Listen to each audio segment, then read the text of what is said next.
Welcome to the sixth and final video in this series on StorSimple 8000 migration to Azure File Shares and Azure File Sync. My name is Terry Clancy. In the first 4 videos, we covered an overview of Azure Files, Azure File Sync, and the migration process, planning and preparation for a migration, the deployment of Azure Storage and migration resources, the creation and running of migration jobs, and accessing Azure File Shares with AFS. In this video, we discuss the user cutover phase, which includes doing catch-up Robocopies and then cutting users across to the new shares. We will also cover a number of best practices to consider before you go live on Azure File Shares and Azure File Sync.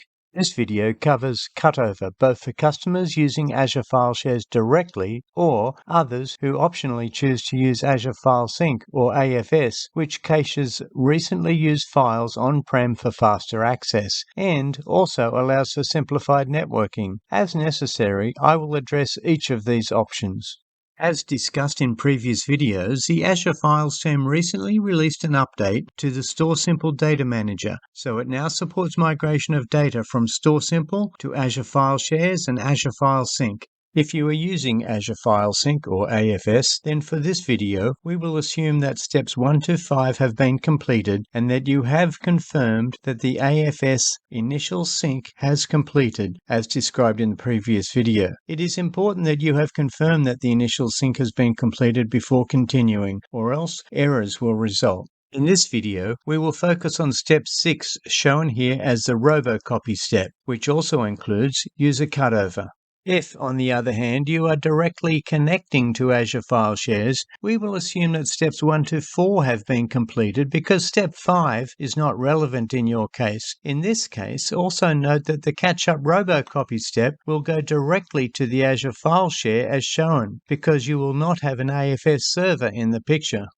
So in this video, we'll discuss how before user cutover you need to perform the following steps: planning your downtime, choosing where to run your Robocopies, avoiding Robocopy issues if you cannot run on Windows Server 2022 and need to run on Windows Server 2019, managing bandwidth utilization, configuring or disabling virus checking, running catch-up Robocopies, analyzing Robocopy logs, creating user shares, optionally, enabling access-based enumeration, protecting Azure Storage accounts from deletion, optionally enabling previous versions with the volume shadow copy service, verifying AFS health, and taking Azure File Share snapshots. Then we discuss the steps to take during cutover, including disabling user access to StorSimple, forcing close any open files, running final Robocopies, granting user permissions to AFS shares, and connecting users to those AFS shares.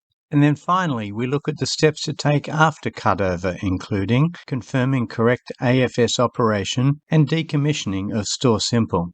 This migration approach requires some downtime for your users and applications. The goal is to keep downtime to a minimum. First, you need to ensure the prior steps are finished so that you do not get conflicts. If you are using Direct Connect to Azure File Shares, then make sure all your StorSimple Data Manager or DTS jobs are complete. If you are using AFS, then as described in the last video, ensure AFS sync groups initial syncs are all complete. This must be checked before starting catch-up Robocopies. If you have followed our recommendations to this point, then users should still have access to the live StorSimple volumes. This means that they maintained access while your migration jobs ran and, if you are using AFS, while the AFS initial syncs completed. Thus, user access has not been impacted during all the slower steps of the migration. To further minimize downtime, we recommend running each of your catch-up Robocopies multiple times and at least twice before you take downtime and run the catch-up Robocopy one last time. This ensures that the final catch-up Robocopy in the downtime window runs as quickly as possible because it will have less churn to catch up on. To allow time for this, allow at least a couple of weeks to run catch-up Robocopies to prepare for your downtime. In most cases, we recommend a downtime window starting on a day off, like a Friday night or a Saturday, when a minimum number of users will be using the system, and so you have as much time as possible for the cutover steps to be performed. These steps include removing user access, or at least write access, from the StorSimple volumes or shares, running final Robocopies for each share to catch up your AFS share or Azure File share with the latest user changes. After you've completed the Robocopy catch-up, you're ready to expose the new location to your users. This will either be the Azure File share directly or an SMB share on a Windows Server instance running Azure File Sync. We'll discuss these steps and more in the following slides. Before you run your catch-up Robocopies, you need to decide where you'll run them. We strongly recommend running Windows Server 2022 on your AFS server and running your Robocopies on that server, because Windows Server 2022 allows both the Robocopy B and LFSM switches in the same command. Generally, Robocopy can be run on the source, destination, or a third machine, unless, as recommended, you use LFSM. If using LFSM, you must run Robocopy on the destination AFS server, which must be running Windows Server 2022, so you can use both the B and LFSM switches in the same command. Also note that the LFSM switch only works on the destination machine, and with LFSM you should also use a local path for the destination, not a UNC path. So for the destination path you should use, for example, /folder name rather than, for example, /server name /folder name.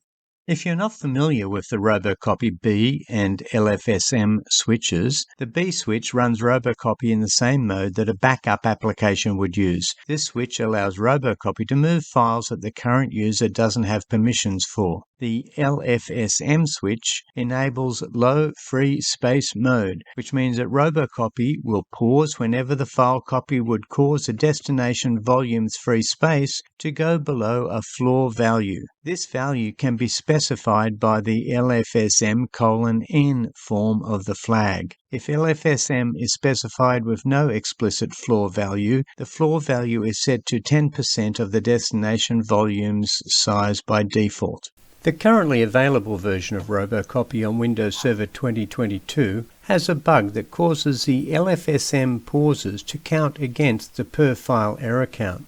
So, if you use the recommended Robocopy switch settings, which includes 2 retries of 1 second each, if a file has not been copied after 3 pauses, then Robocopy will give up on that file and move on. This will generally be resolved with the final Robocopies, but is still worth addressing. The workaround for this is to use higher values for the R and W switches. For example, an R of 10 and a W of 1800 will result in 10 retries of 30 minutes. This should give the tiering algorithm time to create space on the destination volume. This bug has actually been fixed, but as I record this, it is not yet publicly available. Please check the following link for updates as to when the fix is publicly available and how to get it. While we recommend Windows Server 2022, if you must use Windows Server 2019 for the Robocopy, then do not use the LFSM switch, because it is more important to use a B switch, and with Windows Server 2019 you cannot use both. Also note that Robocopy in Windows Server 2019 had a bug.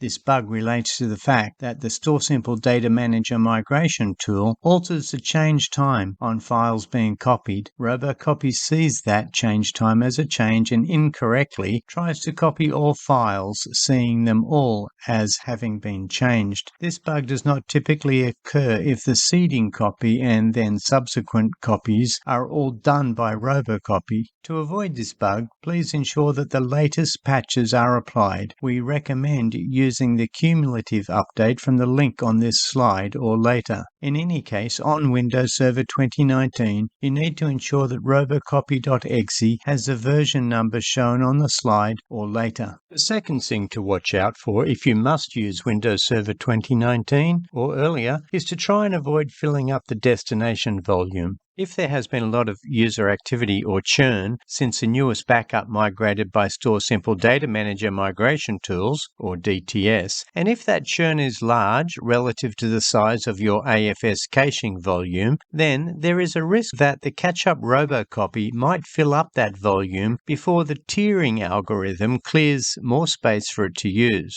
This is because the tiering algorithm only runs every hour and can take several hours to clear significant percentages of your caching disk. Also, AFS can only tier files after they have been synced to the cloud, so if new files sync from your caching disk to your Azure file shares at a slower pace than Robocopy can copy onto your caching disk, then ultimately the disk will fill with untiered files. A full destination disk should be avoided because it can mean that the Azure File Sync metadata database and heat store database, both of which are stored on the same disk, cannot be kept up to date, which may result in problems. So, if you can't use Windows Server 2022, then to minimize the risk of full disk volumes, temporarily change the server endpoint volume free space from the existing value, normally the default of 20%, to 80%, and wait for a couple of days while the hourly tiering process creates 80% free space. This provides more free space to copy into. After cutover, adjust back to an appropriate value. If you do get full disk errors on your AFS caching volume, then if a Robocopy is still running copying onto that volume, stop it with Ctrl-C. Then create space on the caching volume by extending the partition and volume or else removing unneeded items. Then wait a few hours and check if the system has auto-recovered. If it doesn't auto-recover, raise a support ticket so Microsoft support can assist. In rare cases, Robocopy can overburden your server and/or network resources, causing user complaints, or it may fill the destination volume too quickly. In such cases, you may want to limit bandwidth utilizations. Options to do this include using the Robocopy IPG switch, which allows you to set the interpacket gap in milliseconds. For more info on what value to use, see the link on the slide. Or you can use StorSimple bandwidth throttling to limit the speed at which data is recalled. You can also set a schedule so as to allow different bandwidth for different hours of the day or days of the week. For more info, see the link on the slide. Also note that you can apply Azure File Sync or AFS bandwidth throttling, again for different hours of the day or days of the week. But this is not recommended in these scenarios because it does not slow the rate at which Robocopy fills the AFS cache disk. Instead, it limits the speed at which data is synced back to the cloud. For more information, see the link on the slide. On-premises virus scanners can trigger a download storm by scanning all or a large number of otherwise unused files, which can trigger them to be recalled from Azure to your AFS server. This could trigger downloads that could run for months, cost a lot of money, and result in disk full errors. It is very important to avoid these issues. Microsoft has partnered with virus scanner companies to encourage them to include an option to skip tiered files. So, as a permanent configuration for AFS endpoint volumes, we recommend that you configure your virus scanner to skip tiered files by skipping files that have the File Attribute Recall on Data Access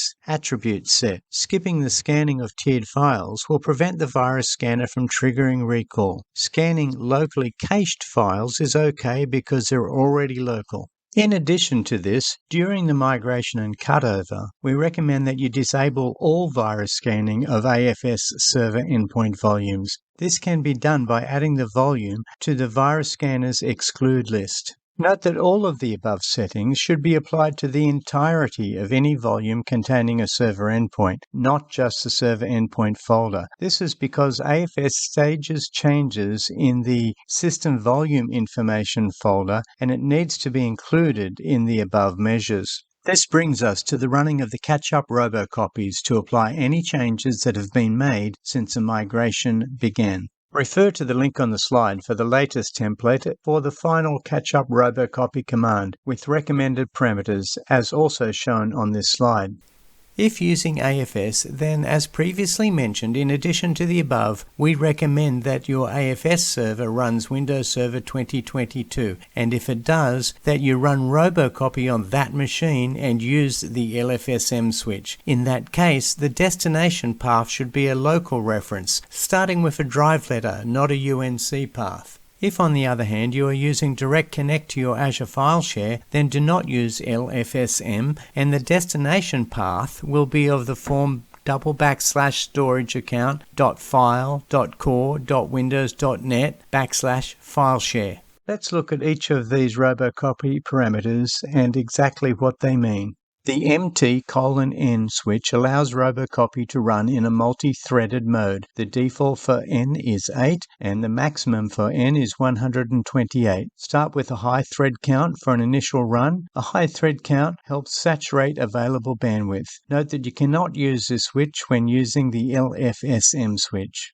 The R:(N) switch sets a maximum retry count for a file that fails to copy on the first attempt. The default is 1 million, which means it could retry for months. But we want it to fail quickly so we can analyze and address any errors. We recommend setting N to 1 for a single retry so Robocopy will try twice before failing. That means, for example, that for an open file, you will generally see 2 errors in the Robocopy log. This means that you will often see that the number of errors in the log will be 2 times the number of files that failed to copy. The W:(N) switch specifies the time Robocopy waits before attempting to copy a file that didn't successfully copy during a previous attempt. N is a number of seconds to wait between retries. We suggest just 1 second so as not to slow the copy too much. The B switch runs Robocopy in the same mode that a backup application would use. This switch allows Robocopy to move files that the current user doesn't have permissions for. Note that this switch does require that you are logged on with administrator privileges and that you run Robocopy from an elevated command prompt. The MIR, or Mirror Source to Target switch, allows Robocopy to copy only deltas between the source and the target. Empty subdirectories will be copied. Items, files or folders that have changed or don't exist on the target will be copied. Items that exist on the target but not on the source will be purged or deleted from the target. When you use this switch, match the source and target folder structures exactly. Matching means copying from the correct source and folder level to the matching folder level on the target. Only then can a catch-up copy be successful. Use this option with caution, because when source and target are mismatched, using the MIR switch will lead to large-scale deletions and recopies.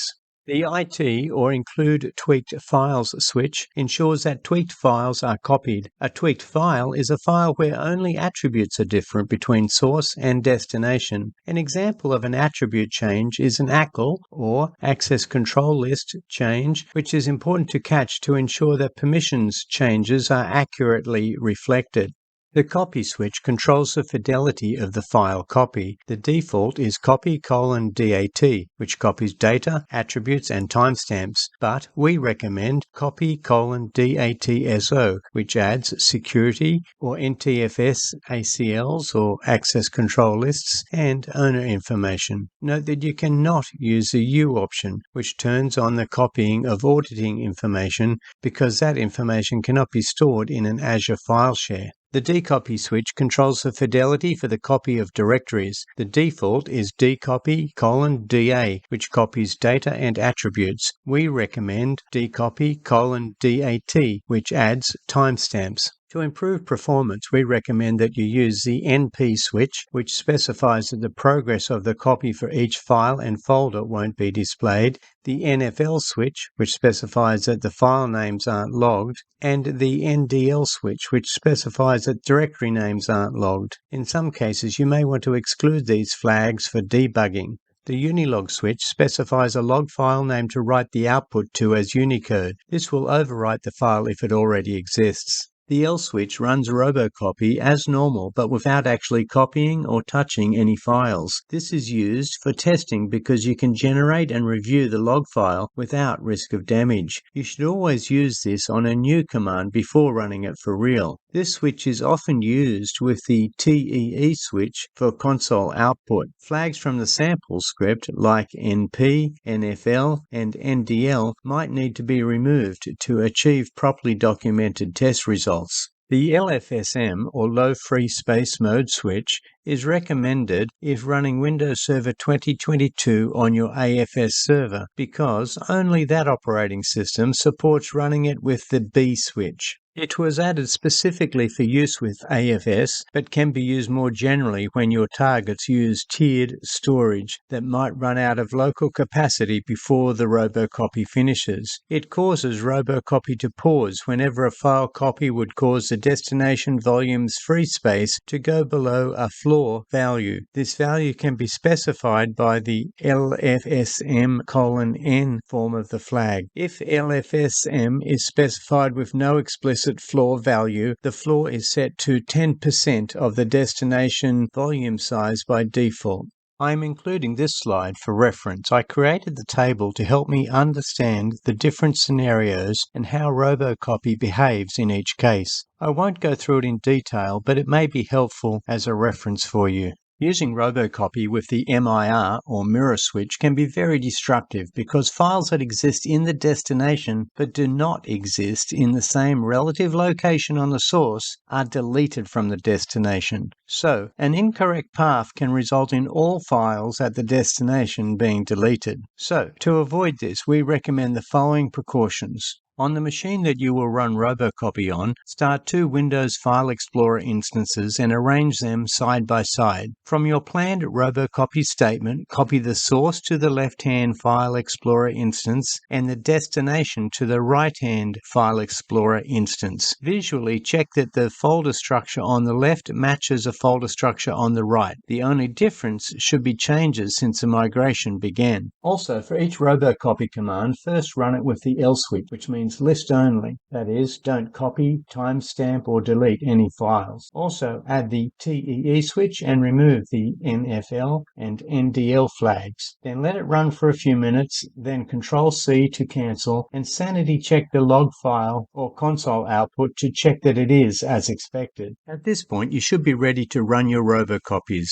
Log on as administrator with backup rights and run Robocopy from an elevated command prompt. Otherwise, you will get an error when using the Robocopy B switch. Run each Robocopy command at least twice before cutover. It will only copy the incremental changes each time. Note that during the first run, metadata, but not file data for unaltered files, is copied for all files because the change time is changed by the DTS migration. Also, all files that have been altered since the start of the migration, often referred to as churn, will copy in their entirety. Your second run will be much quicker and result in a smaller log file. So ignore the log file from your first run and look at the log file of your second and subsequent runs for errors. Then, until cutover, run your Robocopy commands every few days plus the day before cutover to minimize your cutover time window. You can combine all of them into a single batch file and schedule that to run, but be sure to disable the schedule before cutover or else it may copy over the top of user changes. When analyzing Robocopy logs, I find the best tool to be Notepad++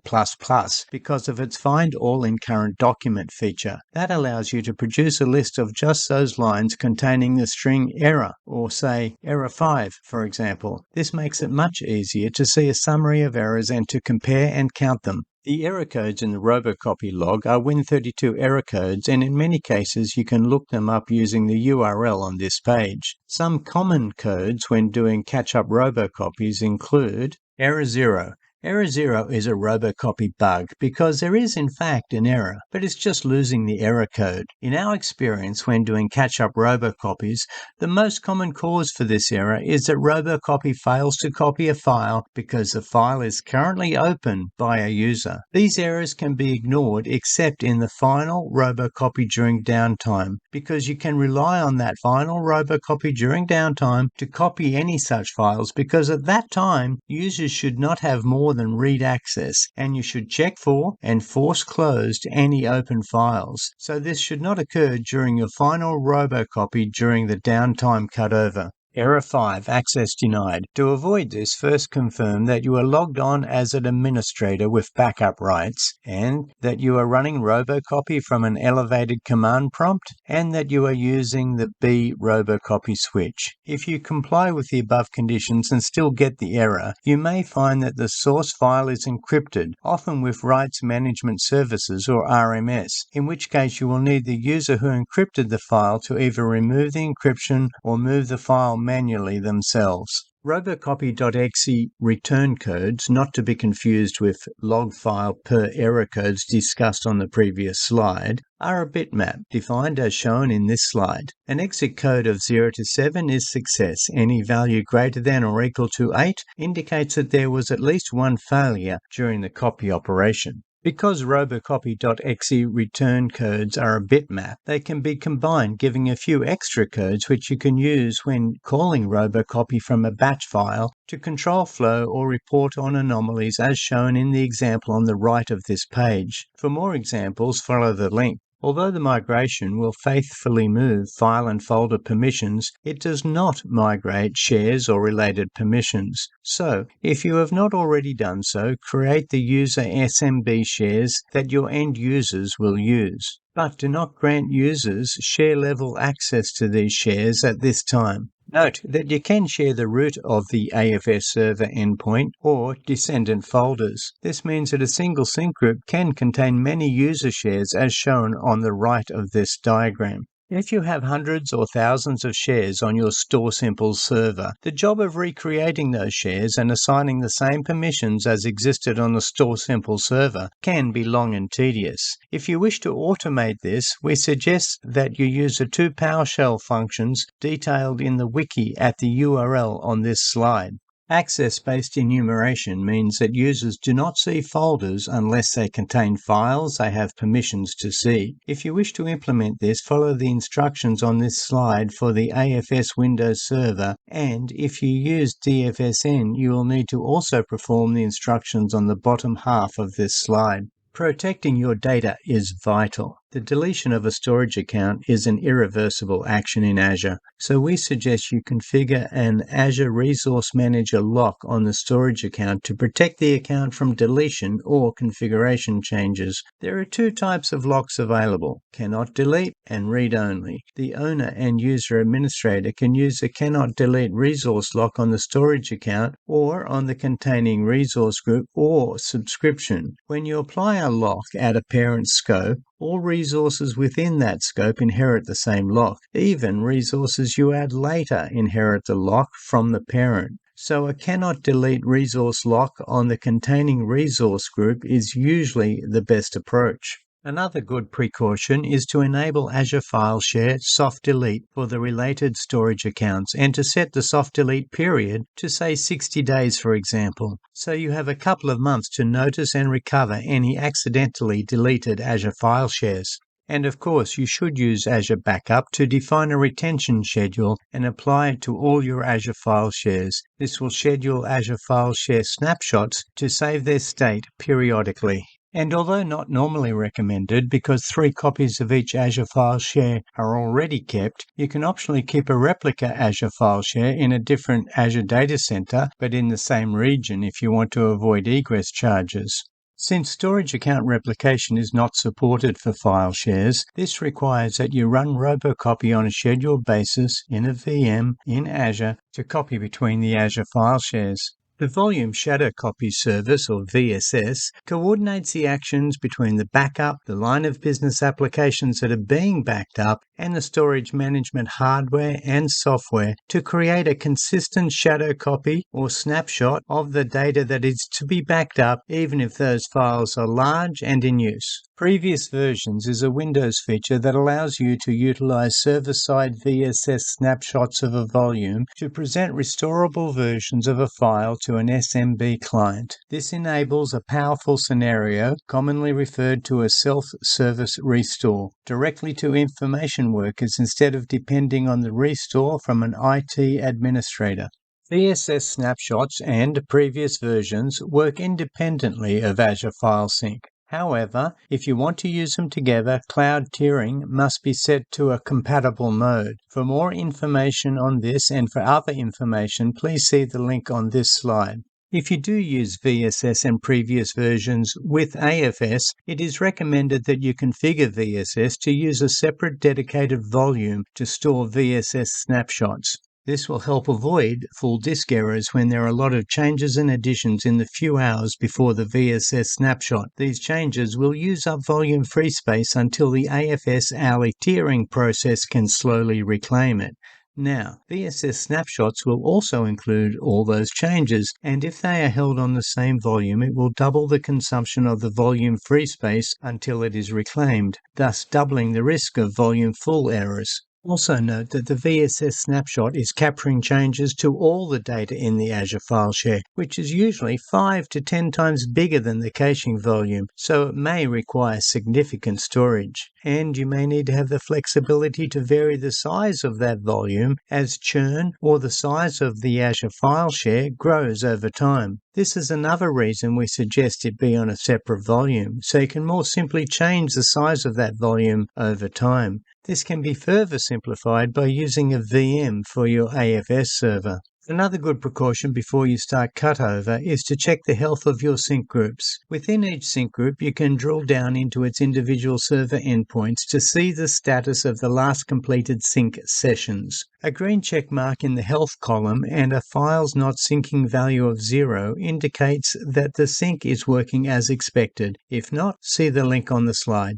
And finally, before Cutover, take one last manual Azure file share snapshot for each file share to ensure you have recovery points if there are any problems. To add a snapshot, navigate to the Azure Storage account, then open the file share, select Snapshots, and then select Add Snapshot. Add a comment like before user Cutover, and then press OK.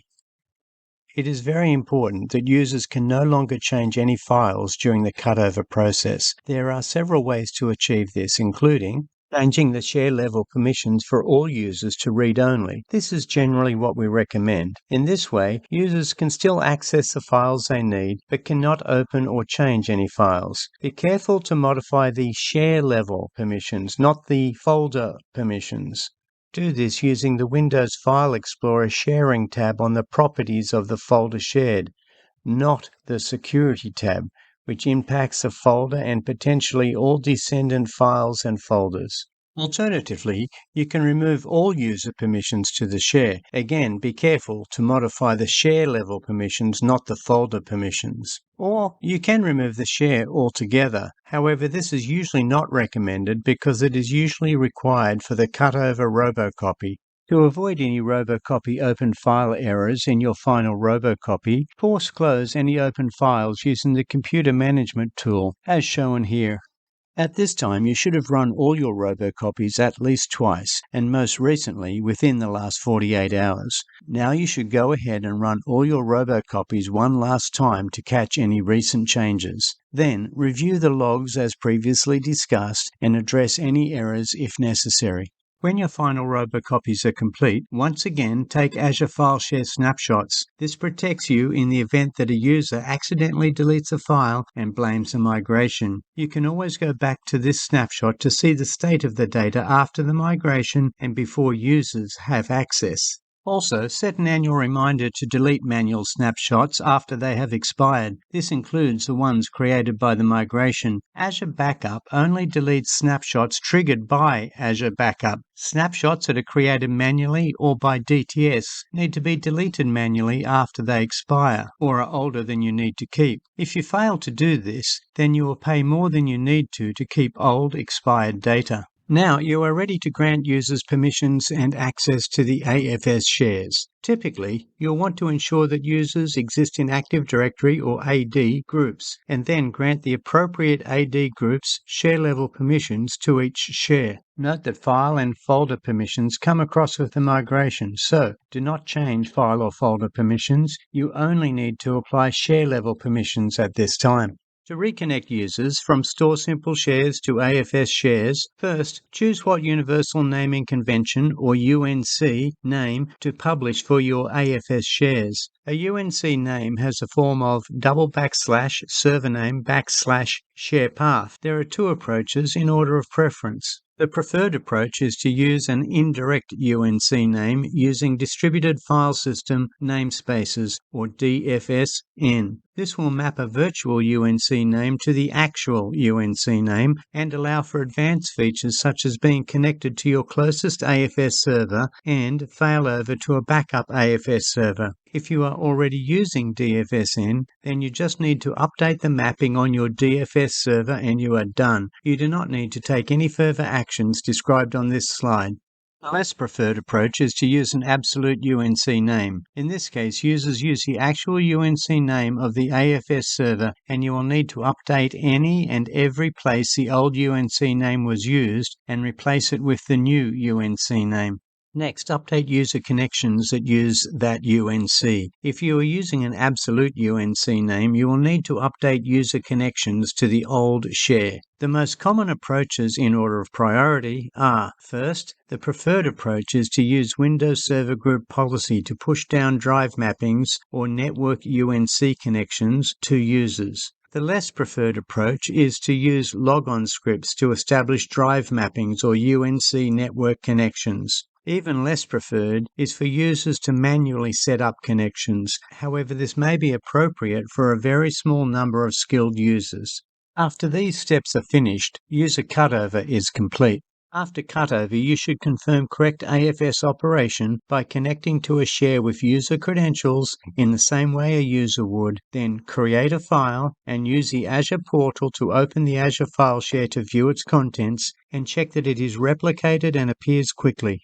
After migration is complete, we suggest that you wait some weeks to ensure everything is working okay, check that your users have no issues, and then, if you do not need any of the StorSimple data or backups, decommission StorSimple using one of the following approaches. Use the link on the slide and follow the guidance there, or raise a StorSimple support ticket and have them help you and step you through the process, but please do not just start deleting related resources. In this presentation, we have covered the final steps, 6 and 7, in the process to migrate from StorSimple 8000 devices to Azure File Shares with Azure File Sync. If you have made it this far, thank you and good job. As previously discussed, Azure File Shares with Azure File Sync brings several benefits relative to StorSimple, and we hope these materialize meaningfully for you and that you enjoy the new environment. Here are some resources you can leverage to help you plan your StorSimple migration and learn more about Azure File Shares. And here are some links for Azure File Sync and the StorSimple Data Manager migration tool. Should you have any other questions we could answer, feel free to contact us at storsimp@microsoft.com. That is storsimp@microsoft.com. We hope this video series provided you with the necessary information to complete your StorSimple migration. Thanks for listening, and we wish you all the best with completing your migration and with your ongoing experience with Azure File Shares with Azure File Sync.